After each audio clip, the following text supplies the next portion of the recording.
One of the challenges we often hear about is the requirement for a room to be taken out of service to make potentially minor AV programming changes. For example, a room that's already been programmed with lighting and environmental controls, the AV controls being added requires for that room to be taken out of service potentially for a day or more, or for that to be done outside of office hours, which is expensive and challenging. MUSE supports the concept of segmenting code, multiple scripts being downloaded into the controller to provide different functions within it. So for example, one system may have a script for automation control and a separate script for lighting control, a separate script for building automation. In this example, we have a room where the lighting and automation control has already been programmed. So as you see, I can actually control the lighting from my touch panel. We're now about to program the AV systems in the room. You'll notice that the buttons here are non-functional. So David, you've written the script for the audio-visual controls. Perhaps you can take us through the loading of that. Thanks, Graham. So what we have here is VS Code on the left-hand side, which is our standard way of programming a MUSE control system in JavaScript or Python. On the right-hand side, I've got a VNC connection to the touch panel. So we can see the touch panel, which Graham is controlling. As he moves his finger up and down on the physical panel, we can see that reflected in the VNC connection.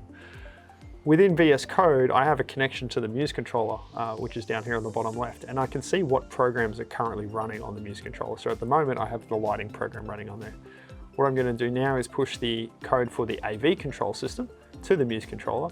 As I do that, those grayed out buttons on the right-hand side in the VNC connection to the touch panel will become active, and those buttons will then be accessible.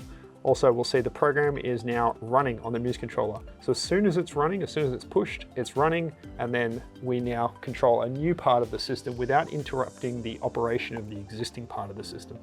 So we could have a user in the room interacting with the lighting systems or whatever had previously been installed.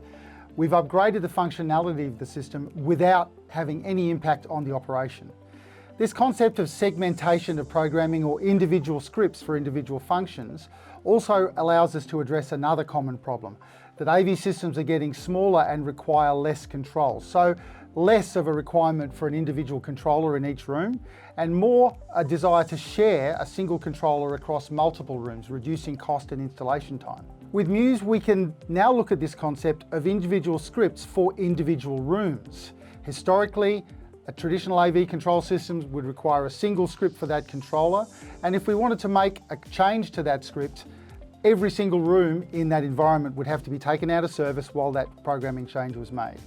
With MUSE, each script relates to an individual room. We can make a change in a script for one room without affecting the others, massively reducing the cost of delivering control and automation in an environment, for example, multiple teams rooms, but still delivering the power and flexibility of a true enterprise-grade control solution.